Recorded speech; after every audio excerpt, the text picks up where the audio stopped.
Let's record. All right, so we have a visitor, Mr. Taryn Van Emmert, who graduated from VCA. Get in the shot. Oh, I'm not in the shot. Okay. In 2007. 17 years.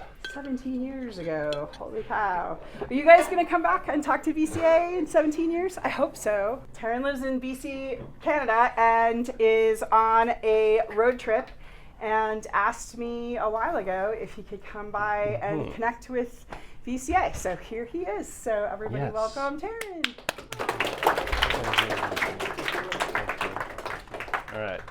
You already did my little intro, so I don't need to do it anymore. I'm not very good at doing stuff off the cuff, so I just wrote this whole thing out ahead of time, which is just going to save us all a whole bunch of time. So, okay, first of all, sorry I was late. Actually, I was going to be here earlier, but then I'm on the wrong time zone. Hello. I'm about to talk to you about like where you're going to go after this and what to expect. A bit about me. I've worked a lot of media jobs in the past 17 years, but I'm mostly known for my work at Linus Media Group, particularly as the primary video editor for about 8 years. So if you've ever seen a Linus Tech Tips video, you've probably seen something I've worked on. Have you guys seen Linus Tech Tips? Anyone? A couple of people. Actually, much fewer than I thought. That's funny. I quit that job in 2022, and now I'm a full-time YouTuber, kind of. I don't have any PowerPoint slides to show you. That would have been a whole other disaster to try to set up, but I'll put this on YouTube and I'll add visuals later. Also, I'm going to add a little bit of voiceover for stuff that I might have missed for one reason or another.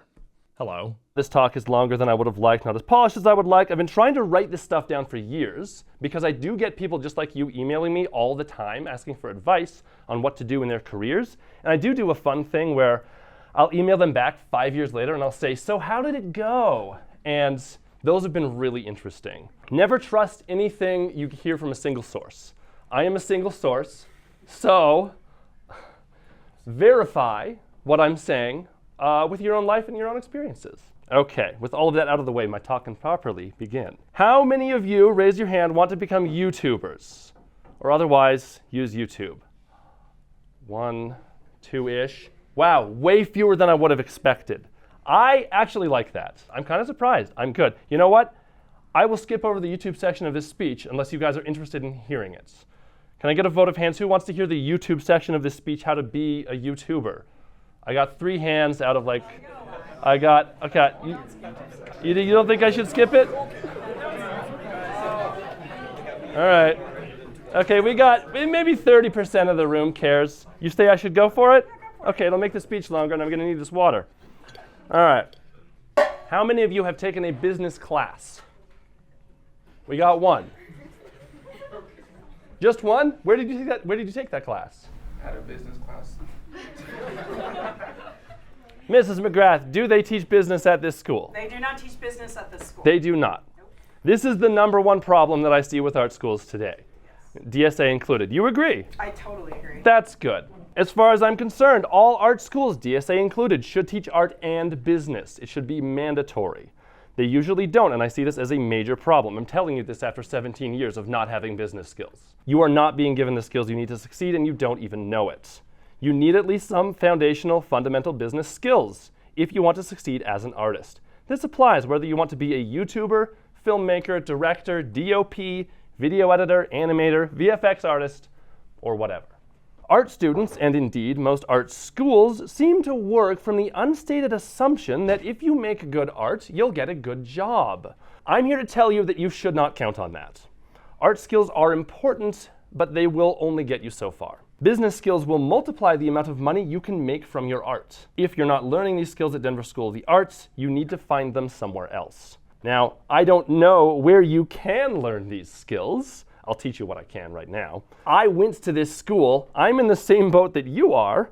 So if I get helpful comments on the YouTube video that I post eventually, I'll put it in a pinned comment. And then, I don't know, you can look at those and see if there's anything useful you can follow up on, in addition to whatever I'm going to tell you. Personally, I have a business advisor now. She's really helpful. She got me thinking about all sorts of stuff that I'd never had before. And she's free. I got her through a program called Community Futures. It's great. Does such a program exist in your city? I don't know. I learned about it because my wife's mother told me about it. I got lucky there. I'll skip over this next part if you don't want to become YouTubers, but I'm going to do it anyway. So let's talk about YouTube. After this, I'll talk about college and jobs and then a little bit more. anyone can upload a video to YouTube if they want to just do it as a hobby, and that's fine. They genuinely don't want to make money, that's fine. This talk is not about those people. This talk is about people who want to make YouTubing into a full-time, or at least a side hustle, to earn some extra money. Well, this section of the talk. Here's an interesting graph you may or may not have seen. I have to draw it because I don't have slides. This is all the YouTube channels on the bottom. There's millions of them.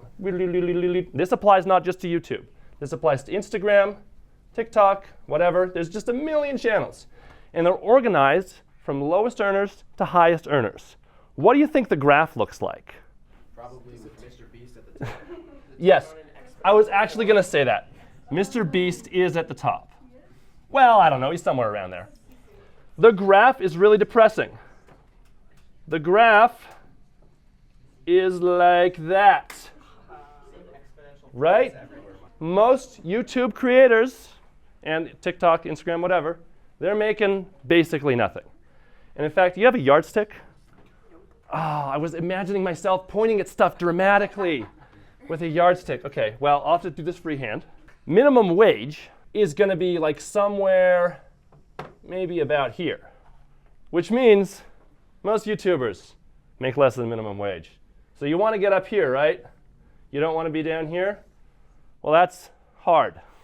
And it's not just about it being hard. People say, that's okay, I'm willing to work hard. I want to be a YouTuber or whatever. It's not about working hard. It's not even necessarily about making good content, although that is a big part of it. That in the SEO world, they say content is king. What is it about? Who can tell me? Come on. I already told you the answer. It's business. Learn business skills. That's how you get up here. To have what I would consider a successful YouTube channel, you need to be making enough money to pay all of your bills, to reinvest in the business, and then have extra money left over at the end of the month so you're not desperately living from paycheck to paycheck. Draw this. I'm not going to. Oh, hang on. Actually, no. Sorry, this is easy. I just finished this script. It's not just about how much money I can make on YouTube this month. It's about how much money did I make minus the cost of supplies divided by the number of hours spent by every single person involved. You do that very simple math and you get your wage, your hourly wage. When you start a YouTube channel, it's going to be below minimum wage, right? The idea is that you grow the channel, eventually getting more views, ad revenue, impressions, and more money, and eventually you'll make more than minimum wage. And I have seen the advice given to small YouTubers over and over and over again, and I hate it, saying, just keep trying. Don't give up. Give up on your dreams now. I'm going to need more water eventually. Because success could be right around the corner. And there's all these memes. There's you see the one with the guy mining, and he's so close to getting diamonds, you know? And it's oh, he gave up before he hit diamonds. That's not how YouTube works. That information, that advice, don't give up, never comes with any sort of information for when you should give up, or at least pivot to something new. Without that extra information, all this advice does is encourage people to keep working forever at something that they're only wasting their time and money at, desperately waiting for a payday that will never come. So if you're not finding success you want on YouTube, when should you quit? Nobody is saying, probably because they don't know or they've never thought about it. How does my audio levels look, by the way? My wife was supposed to come with me. She decided to go on a hike. So I set out to find the answer myself. When should I give up on YouTube? Well, many years ago, I created a YouTuber graveyard spreadsheet. I've never made this public until now. Thank you so much. Basically, I was looking for some sort of magical metric that could predict the success of a YouTube channel while it was still small. So I went on Reddit and other forums looking for small communities of up-and-coming wannabe full-time YouTubers. They're always very eager to share links to their channels, so it's easy to collect several dozen of these. None of them had yet achieved the success they wanted, or they would not have been posting on these particular forums. I also added some medium and large channels to the spreadsheet to use as a point of reference for what I would consider successful. I ran all the channels through socialblade.com and manually entered every stat I could find into the spreadsheet. So much for being the macro king. You guys don't understand that, but whatever. Then I tried every single way of rearranging, multiplying, dividing, and cross-referencing the data that I could possibly think of. I tried channel age in days divided by the number of uploaded videos, channel age over views, views over uploads over age, subscribers over average views for all videos. All of that except for the last 16 videos or the last 6 months or whatever. None of it worked. But I did find the golden metric I was looking for. Before I tell you what it is though, I need to lower your expectations a little bit. I just got a heart from my wife. Yeah, she's really cute. This is not a magic bullet. It does have much better predictive power than anything else I've found, but you must always remember this fundamental principle, and I'm going to write it down. Any metric that becomes a goal, you know, I now understand why teachers have sloppy handwriting. They're trying to write quickly. See, she's just perfect. Ceases to be a useful metric. So don't make this a goal, or it'll stop working. I did not make this up. This is well documented. I also started doing this before shorts were a thing. I don't know how that'll affect the data. And also the way that I defined success on YouTube was very simple. It was basically just, will this channel still be uploading in 3 years? All right, because this is a long-term experiment. Basically, have they given up? Anyway, the golden metric is this. If after approximately 1 year, your YouTube channel is getting less than 50 subscribers per upload, you should quit. That's it. At first, I thought the number was 10. And then as the years rolled on, I noticed that almost every channel below 50 subs per upload had stopped uploading. They quit, as well they should have. They should have actually quit a lot sooner. Some of them are still on there, they're still uploading, and I thought, looking at the data, like, oh, this is a dead channel. And then they uploaded yesterday. I'm like, oh, it's a zombie channel. That's what it is. There's so many of them, you guys. I don't want you guys to turn into this. Don't turn into zombies. I thought views would matter a lot more, but it turns out that they don't. Remember, we're trying to predict success. Subs per upload makes sense when you think about it. Hey, stop talking to each other. Pay attention. I was a student too. I don't have any way to know how much money a channel is making. Social Blade tries to estimate, but it's not very good. Nor do I know how much effort has been put into each individual video. So the real metric is actually a little deeper. The number of video uploads is the closest I can get to the real metric, which is effort from the creator. It's over positive results. Basically, you want to minimize effort while maximizing positive results. Now, it's kind of cynical to say that. It doesn't mean please go out and make 1 million Spider-Man Elsa pregnant prank videos. Like, you know about these? Yeah. So that happened for a while. All right, calm down, everyone. Calm down. The point is, do people actually enjoy your content? SEO, content is king. So, because it's an extra step for someone to actually click the subscribe button, that means something. Even though subscribers matter far less on YouTube than they used to, clicking this button still indicates a person is interested in seeing more content from that creator, which indicates that they enjoyed it in some way. Hey, on that note, hit that subscribe button. Which indicates that it's probably good content. So, if you want to run a YouTube channel, you'll know the real numbers, the real things behind this golden metric of 50 subs per upload. You'll know exactly how much effort and time you're putting into each video, and you'll know exactly how much money you're making. You'll have a better idea of whether it's worth it to continue than someone looking at stats on Social Blade, and that's good. Now, following my own advice, my YouTube channel gets far more than 50 subs per upload. I have 300,000 subscribers. But because I know how much money I'm making on each video, and how much time I spend, I know that for my own channel, despite having a subs to upload ratio of 2,176, is not successful. I've never gotten more than $2,000 for a sponsor integration. It's true. And considering that I work on my videos for 2 or 3 months, that amount of money is absolutely not enough to support me. I'm only able to continue doing this because I have substantial savings. And I married an amazing woman who's not here. She's out hiking with a good salary and benefits that cover me as well. And most importantly, most of my money comes from, I still do video editing on a contract basis for clients. I'm a very good video editor. My channel is not making enough money, and I know I'm not a good enough businessman to figure out how to make it make money. I have not been developing business skills my whole life along with my artistic skills, putting me at a huge disadvantage. Which is why the number one thing I want you to all take out of this talk is learn, I forgot to write it down, learn business skills.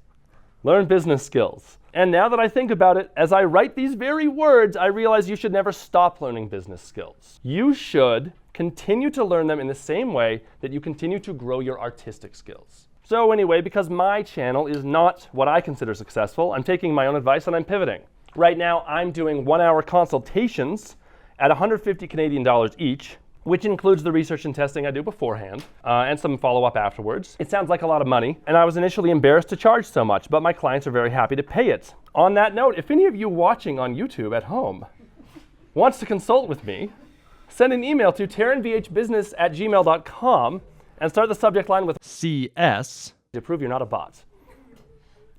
Also, following the advice of my business consultant, I'm also, settle down folks, settle down, probably going to create a paid video editing course for beginners. Prior to this, I've only made videos for advanced editors. This will take some time, but I hope to finish it before my wife and I have children because I hear that raising kids takes up a lot of time. So if I ever do make that course and you want to learn video editing from beginner to intermediate, please follow the link in the description. That's not much of a pitch, and frankly, marketing is something that I still don't know how to do.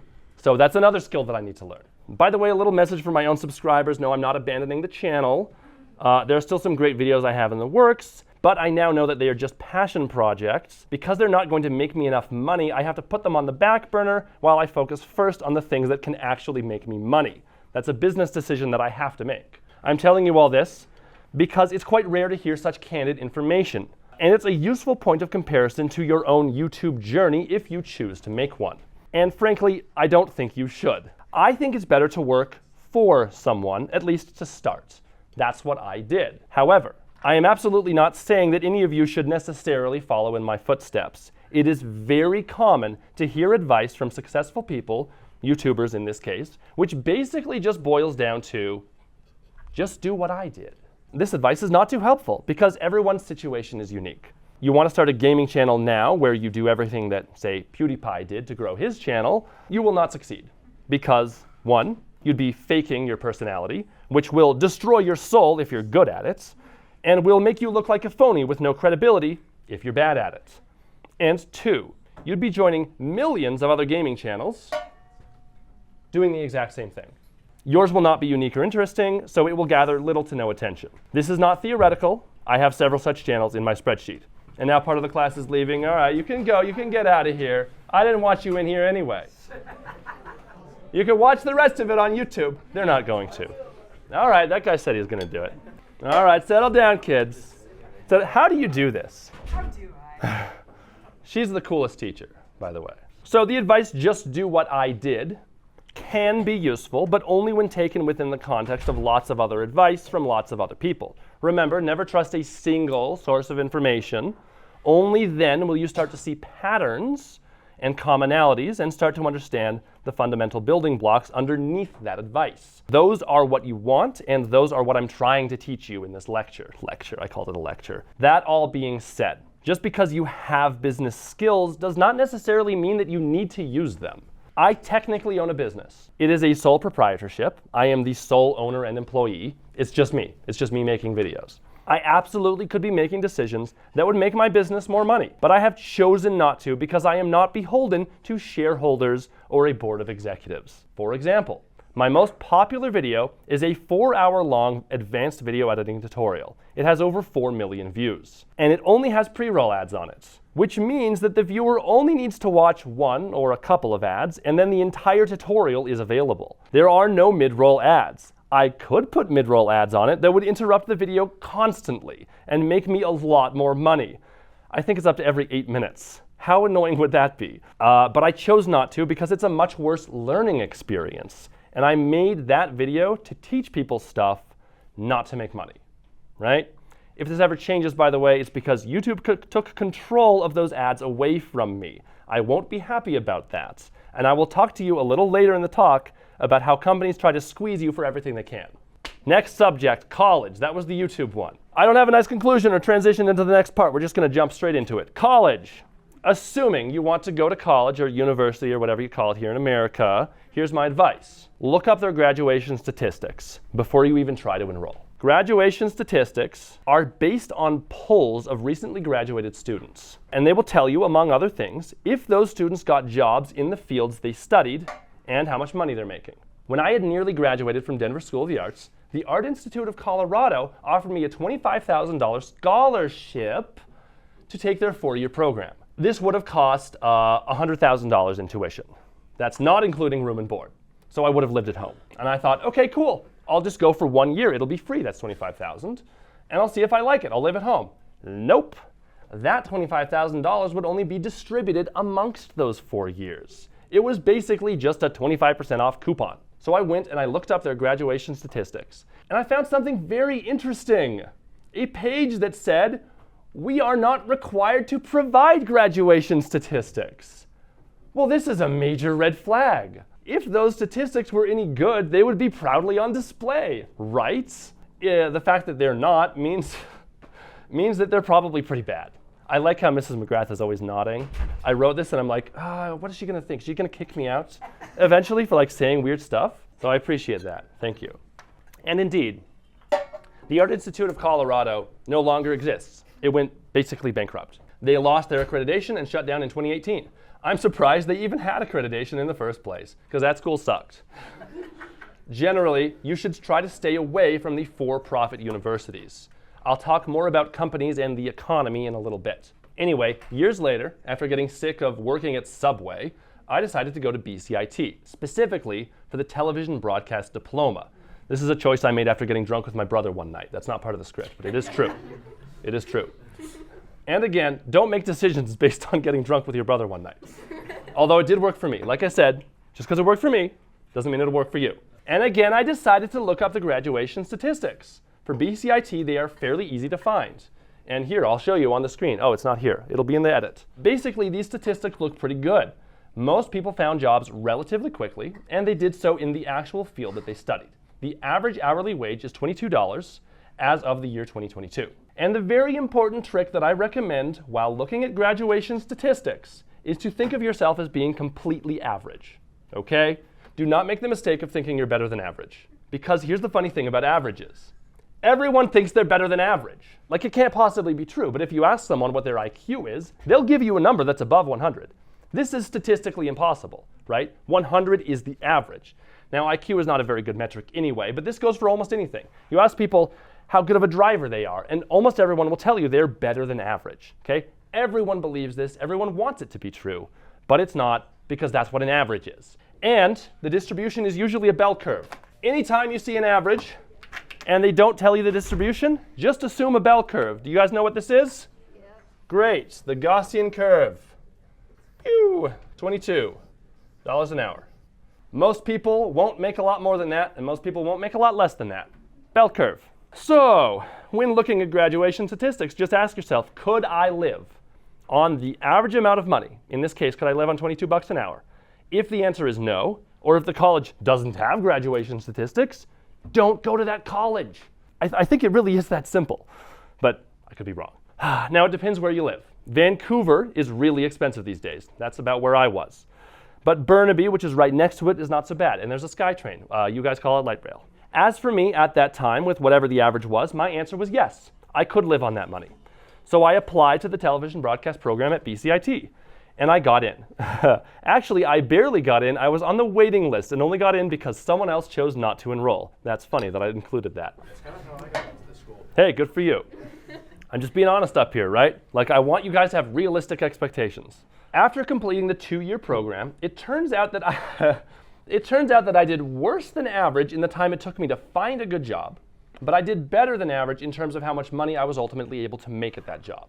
And now, 10 years later, I have achieved great success in the things that I've done, much more than I ever thought possible. So my advice to you is this. When starting your career, assume that you are average. Don't assume you can become some extraordinary, remarkable person unless you have evidence to support that. Getting into DSA is not good enough evidence to support that, okay? She's laughing at this. So I'm always like, every day, you guys are amazing, wonderful, You're so average. special." You're average. I don't want to crush your dreams, okay?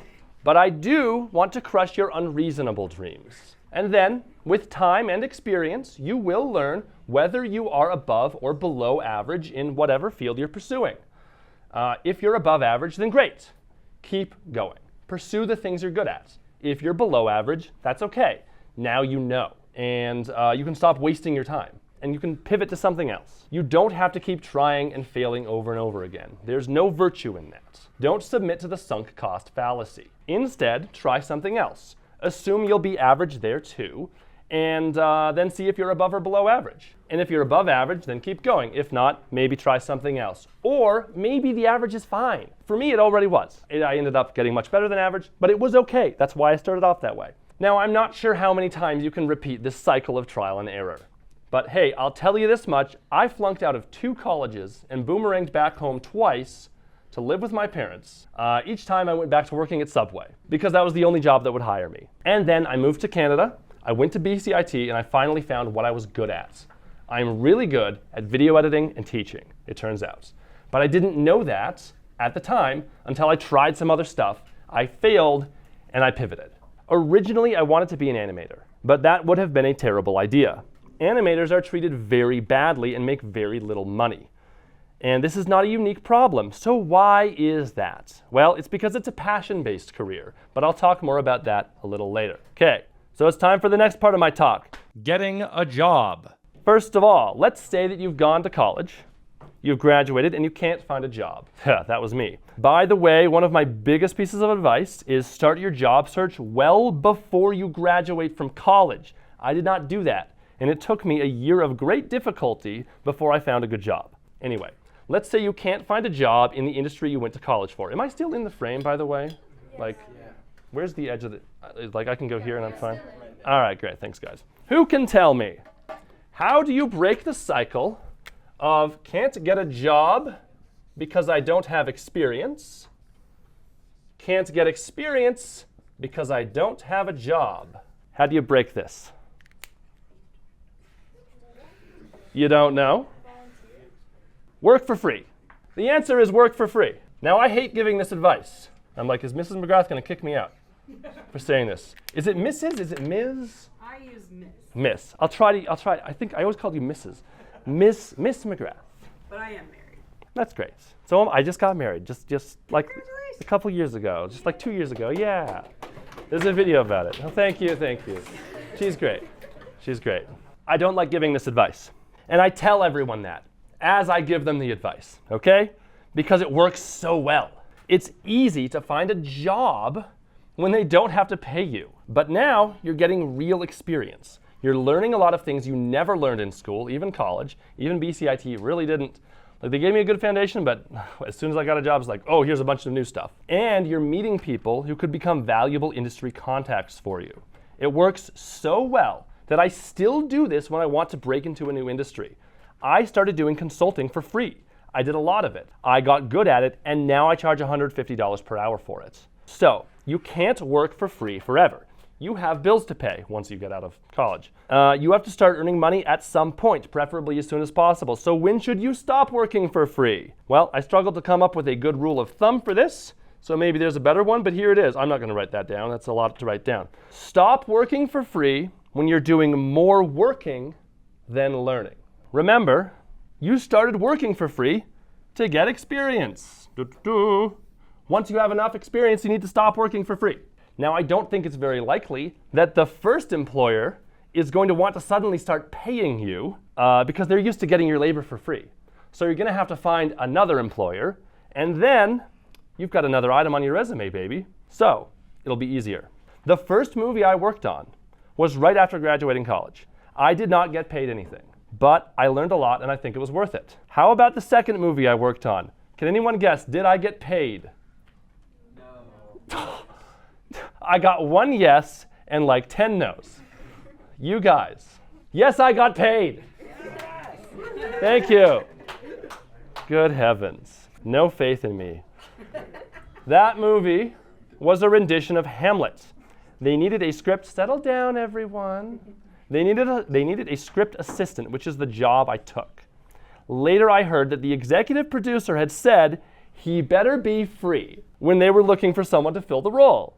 But I was not free. I would not have taken the job for no pay at that point in my life because I had bills to pay. There is no shortage of people and companies who will take advantage of you if you let them. This guy would happily allow me to work for free, and I'm glad that I didn't. So, next section, let's talk about companies. Companies are amoral.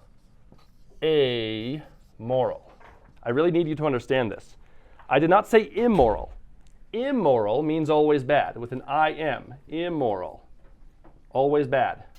Amoral means not having morals at all, which could be good or bad, but it's usually bad. Let me introduce you, and this is like the core of my talk, so please pay attention. Let me introduce you to a little concept I came up with literally yesterday. I shouldn't have admitted that. Which I call the Punnett square of capitalism. You guys know what a Punnett square is? I got half yeses and half whatevers. I hope it catches on. If something is good / moral is over here. Bad / immoral is over here. And then makes money, you know where this is going. Makes money and loses money. All right, I'm a company. I'm on the S&P 500. What am I going to do here? There's no points for guessing. Makes money, yes. I will do it.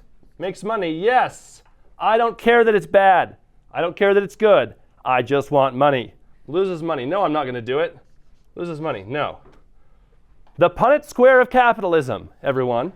This is the core of my talk. A lot of companies care about money more than anything else. Morals are irrelevant. Now, this is a pretty cynical view, I will admit. And I must say that this is not true for all companies. I strongly believe that humans are more good than evil. And companies are usually, there's AI now. Companies are run by humans. So companies can and do make positive moral choices that make them less money. However, prioritizing money over everything else is more likely to be true the larger a company gets. The bigger they are, the more the Punnett square of capitalism, TM, puts pressure on them to just make more money. This is especially true for companies that are publicly traded. Now, those are the ones you can buy stocks in, now the company has shareholders and is under even more pressure to just make more money every quarter. And I'm really needing water. Now, morals and laws are not exactly the same thing. Perhaps lawyers would have you believe that. Laws, morals, they have mostly overlap. You know, killing is wrong. It's in here. Don't kill somebody. Killing. I'm not going to fill out the rest of this because this is going to be some problems. But here's the thing. Even though the overlap is not perfect, we can still put it up here. Illegal. Illegal. And legal. And the Punnett square does not change at all. Companies don't care about legality or illegality. They only care about money. The only reason they won't do bad or illegal things is if they think that the consequences of getting caught are going to cost them more than they're going to make. In terms of fines, lawsuits, and or boycotts. Like I have this whole section that I just cut out of the whole script. Disney, I have to say it's alleged. Like this happens all the time, all the time. Have you heard about the whole Ford Pinto car burned to death thing? Yep. Good. That was immoral and illegal, but it happened anyway because of money. There's a great line in Fight Club about that. I'm going to put it on screen here. Also, there's 10 minutes. 10 minutes left? Ooh, I don't know. That's a hard ask. I'll start hurrying up. You need to understand that many business owners and executives are constantly asking themselves, how can this company make more money this quarter than it did last quarter? Because their interests have been aligned with the company. In this case, the more money the company makes, the more money they make. Quarter's 3 months. Usually the answer is squeeze it out of our customers, squeeze it out of our products, squeeze it out of our employees, or squeeze it out of planet Earth itself. Now, you're an employee, so you got to be aware of this. Well, or maybe you're not. We'll see. It's easy to find out what companies have this philosophy, so long as you follow one very simple rule. Pay no attention to the things that they say. This includes their marketing. Pay attention only to the things that they do. This works for people too. Keep in mind that every company will deny that money is its top priority. Only for some of them is it actually true. Like mine. Okay, I'm worrying a bit about time, but I'll just keep going. With the ever-present pressure from the Punnett square of capitalism, employers and businesses will squeeze you for everything they possibly can. They'll squeeze as much time, productivity, and money out of you as they possibly can, and you just need to know about this, while simultaneously giving you back as little as possible. Working conditions don't get bad because companies enjoy making their employees miserable. They get bad because the company makes more money that way. Conditions get bad for plenty of other reasons too, but I think money is the biggest one. You must understand that they will never stop. A company's appetite for money is insatiable. Disney doesn't care about you. Why do you think they keep making bad films? The live-action remakes of their animated classics, even though they get bad reviews, it's because they make money, right? It's just money. Let's talk about legal rights. Hopefully you already know, this is the next section. You already know that ignorance of the law is no excuse for breaking it, but I've got another one for you. Ignorance of your own legal rights only allows others to take advantage of you. Learn your legal rights as an employee. I have done this and never regretted it. If anything, I wish I had learned more sooner. Your employer will never tell you your rights. Okay? For example, the most common type of theft is not dudes robbing liquor stores, it's wage theft from employers against their own employees. Learning your rights is pretty easy. I just Googled Employee Rights Colorado, and I got info from colorado.gov and a few law firms. Did you know you're allowed to discuss your wage with other employees, even if your employer says you're not supposed to? It's the law. Also, I literally just learned the Colorado minimum wage is $13.65 per hour. I thought it was still $7.25 because that's what I was making when I lived here. $17.26, I think. 17. Well, the thing. In Denver. Oh, in Denver it's even higher. There's another thing I didn't know. There's so much more than that. Once you learn your legal rights, you can also tell other employees about those rights. Now you can all resist getting squeezed by whatever company you work for. They will try to squeeze you because of the Punnett square of capitalism. Now, once you know your rights, you don't necessarily have to use them. You don't necessarily have to stick up for yourself. Sometimes it's better not to. I wish I wasn't saying this, but it is true. Rule of thumb, the earlier you are in your career, the less you're able to rock the boat and stick up for yourself. You should also learn your rights as a tenant. So you should learn all your legal rights. Fun fact, if a landlord wants to evict you and make way for their own family, by law in Canada, they have to give you 2 months notice, and one of them is free. One of my landlords, he was a fine guy, but he tried to screw me out of $800. By knowing my legal rights, I got a free $800, okay? So learn your legal rights. While I'm at it, there's this fantastic YouTube video called Don't Talk to the Police, and I think you should really watch it. Seriously, this was one of the most important videos I have ever watched. It could absolutely save you from prison one day. Even if you never commit a crime, you can still go to jail just because you were in the wrong place at the wrong time, had no idea, and then you opened your big stupid mouth after being read your rights, and you said something as innocuous as, "I didn't do it." Also, cops are absolutely allowed to lie to you. I know this sounds insane, just watch the video. Also, police are not under any constitutional obligation to protect citizens. Did you know that one? No, it's insane, but they're not. They don't have to protect you. Learn the law, it's so important. So yeah, laws do protect you from a lot of stupid crap. They do, but they're far from perfect, which is why it's important to vote for things that are important to you, even though there are also a lot of problems with that system, like the first past the post system. I'm going off topic here. It's all deeply interconnected, so I just thought I would quickly mention it. Anyway, next section, we are almost done. Let's talk about SIA, the acronym for Cover Your Ass. Cover your ass. Did a bad thing happen at work? Put it in writing. Write it down somewhere where you won't lose it with a date. Be as impartial as possible. Do not exaggerate to make yourself or anyone else look better or worse. This water is very helpful. And do this every time something bad happens. Later, you can choose to share those writings with anyone you want, in part or in whole. They will be very useful later, even if whatever the bad thing was never goes to court. Have you been asked to do something that you know is wrong, either morally or in terms of procedure? Make sure to get it in writing. If they won't give it to you in writing, send them an email with all the details and just ask them to confirm. Do not do it until they confirm it in writing. That way, when things go wrong, they get blamed and they get punished and not you. If you don't do this, everyone will blame you because you did the thing, right? Bad managers, for example, will absolutely shift blame onto an employee for something that they, the manager, asked for. How can you sniff out a bad manager?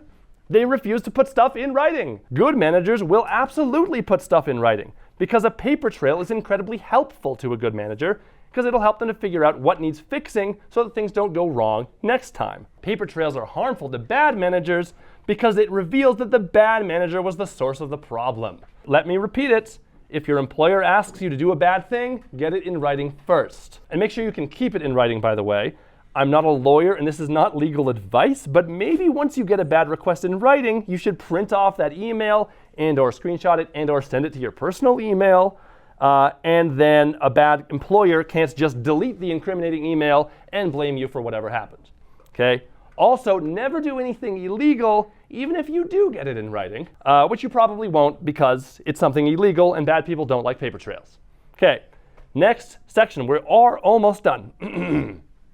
Let's talk about unions real quick. This is like one paragraph. I am pro-union, at least in theory, but I've never been a part of a union, so I don't really know how they work. I've been following animation news for a very long time because I wanted to be an animator, and I keep hearing terrible stuff about how animators are treated, only to find out that they actually have a union. So I don't know what's going on with that. Maybe it's just a weak union. It might also depend on what industry you're going into. So for some of you, unionization might be super important. And for others, like myself, it might turn out to not matter at all. However, the existence of unions helps everyone, even if they're not in a union, because it makes working conditions better for those people. And so everyone else has to improve their working conditions so that everyone doesn't just go to the companies with unions. In theory. Again, I don't really know how it works. Last thing I couldn't find to put anywhere else, so I'm shoving it at the end. Passion careers. You're going to an art school. You're artists. It is a thing of passion. Creating art is its own reward, and companies can and will exploit this as an excuse to give you less money for those jobs. Remember, they will squeeze you. The Punnett square of capitalism never lies.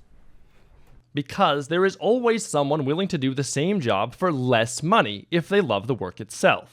So instead of getting paid with money, they get paid with love and passion. But that person cannot pay their rent with passion. They cannot pay for food with love. Here's an excerpt from an article titled "A Piece of the Pie."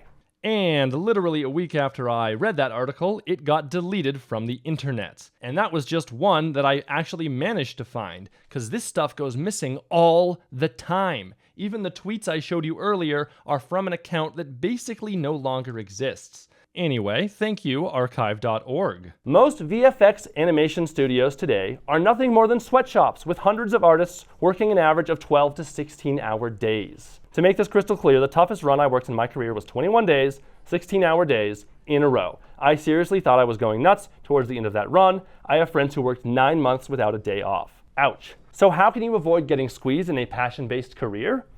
Well, either you are so incredibly good at it that you can command a high wage because you create a lot of value for your employer or your clients, and there are not many other workers who can do what you do. Or you avoid that career entirely. And that's what I did. I chose option 2. I wanted to be an animator, but I found out that they are treated horribly and paid very little, so I didn't do it. So if there's any animators in the room, don't do it. Conclusion. To summarize my talk, I would write these all down, but I don't have time. How can you survive in this economy that I've just described? How can you avoid getting squeezed? Number 1, awareness of the issues and a desire to learn more. Hopefully this talk has piqued your interest. Number 2, learn business skills. Number 3, learn your legal rights. Number 4, bad stuff happening, get it or put it in writing. Number 5, job hopping is probably how to get ahead in your career. I had some paragraphs about this, but I cut them out, whatever. Number 6, maybe join a good union. I don't know. I don't know how unions work. Number 7, vote for what's important to you. So yeah, welcome to the real world, students. There's a lot of stuff that adults never told you, which is why I'm telling you now, because I wish someone had told me. I know it's a lot to process, which is why I'm recording and putting this on YouTube, so you can watch it again later if you want to, and I'll even allow YouTube comments, because it's entirely possible I got some stuff wrong, and maybe I've been too cynical or not cynical enough. This is just what I've pieced together in the last 17 years. I'm no expert. I do hope that at least some of this will be helpful to you. Now, how much time do we have left? We're done. We're done. Does anyone have questions? Too bad. Okay. Thank you for coming to my TED Talk. Awesome. All right, thank you. Thank you. Thank you. Ask Taryn a question. I'll be here for a few minutes. Yeah, that time change. I was so frustrated when I saw that. Thank you very much. No problem. It's Taryn Van Hemers. What did you think? Great, that was awesome. That was good? Yeah, I was afraid you were going to kick me out when the Punnett square of capitalism came up.